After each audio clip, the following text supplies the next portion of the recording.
Assalamualaikum warahmatullahi wabarakatuh. Perkenalkan nama saya Muhammad Hadi Al-Furqon dari kelas 1C Prodi Pendidikan Agama Islam dari Universitas Islam Negeri Sunan Kalijaga.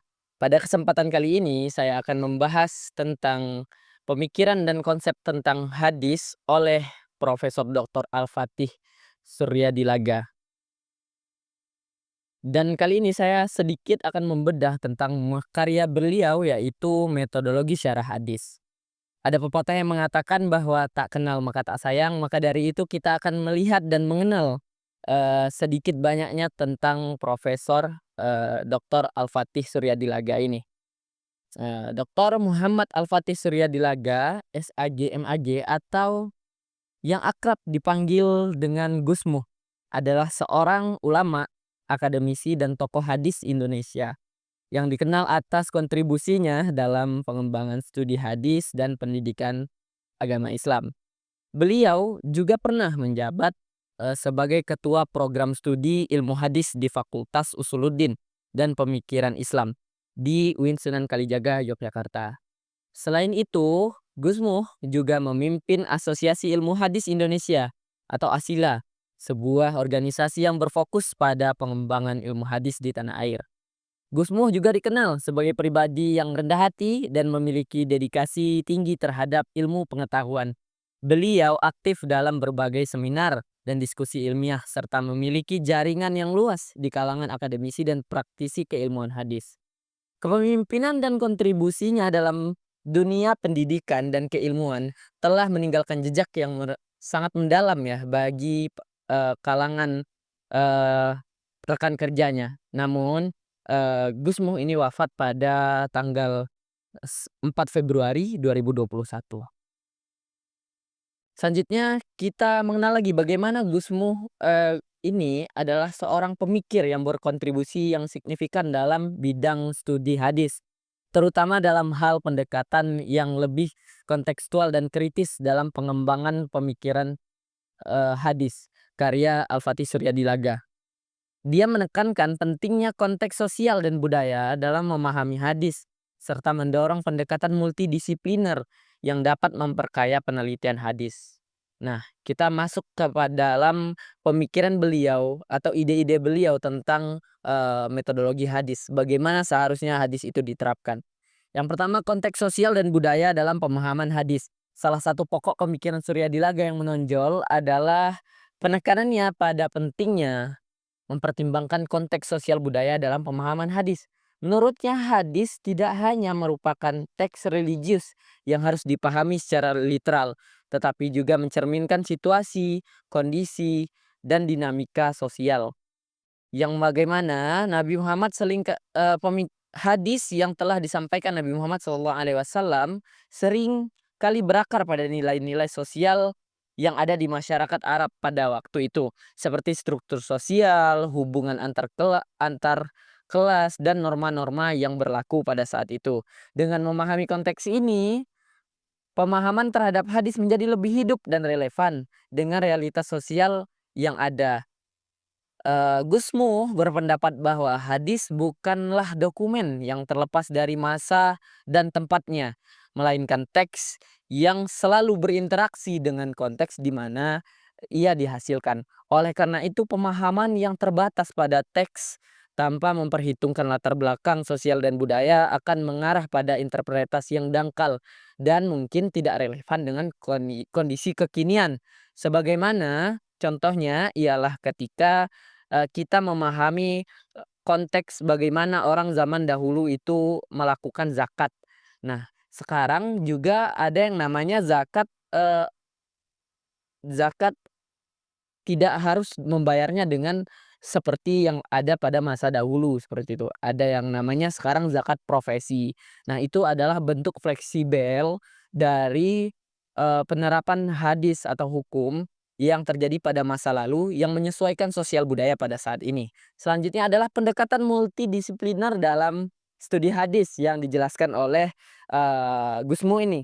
Gus Muh juga mendorong penggunaan pendekatan multidisipliner dalam penelitian hadis yang melibatkan disiplin ilmu selain ilmu agama dan tradisional seperti antropologi, sosiologi, dan ilmu sejarah. Menurutnya, studi hadis yang hanya mengandalkan pendekatan tekstual atau tradisional tidak cukup untuk memberikan gambaran yang utuh tentang bagaimana hadis itu berfungsi di dalam kehidupan kita sehari-hari sebagai masyarakat Muslim.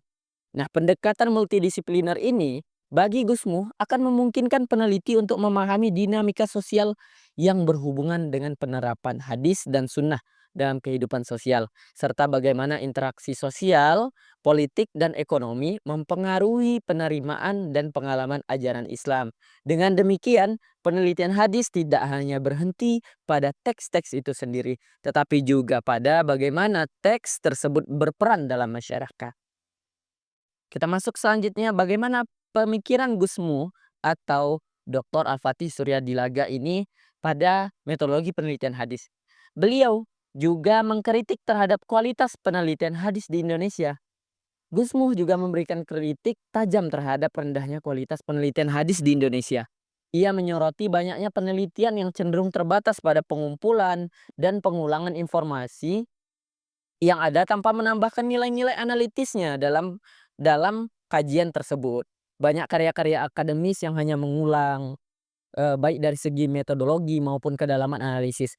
Menurut Gusmu, dalam penelitian hadis itu haruslah mengandung nilai-nilai kritis, harus ada kebaharuan, harus ada analitis yang perlu dicantumkan oleh peneliti hadis. Dalam konteks ini Suryadilaga menyerukan perlunya pembaharuan dalam metodologi penelitian hadis di Indonesia.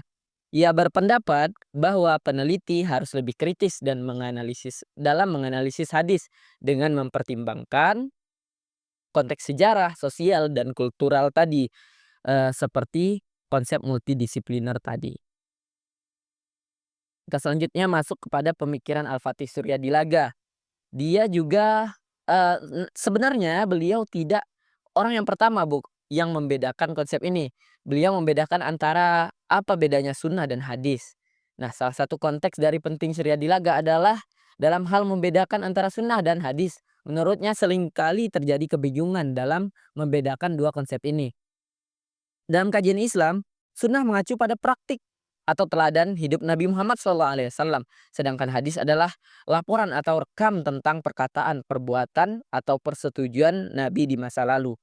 Nah, Profesor Dr. Suryadilaga menekankan bahwa pemahaman yang jelas mengenai perbedaan ini sangat penting untuk umat Islam agar tidak keliru dalam mengaplikasikan ajaran Islam. Sunnah sebagai praktik Nabi seringkali menjadi model yang harus diikuti oleh umat. Sedangkan hadis meskipun menjadi sumber informasi utama tentang sunnah memiliki dimensi yang lebih luas. Termasuk aspek-aspek yang bersifat historis dan mungkin terpengaruh oleh kondisi sosial pada masa itu.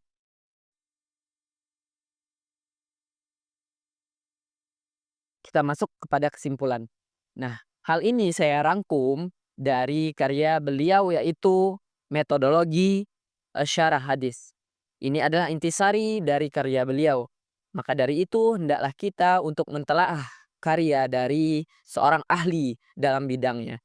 Maka dari itu hendaklah kita mengambil hikmah atau ibroh dari bagaimana kritis pemikiran beliau terhadap metodologi-metodologi hadis untuk memperdalam atau menambah khazanah ilmu pengetahuan kita.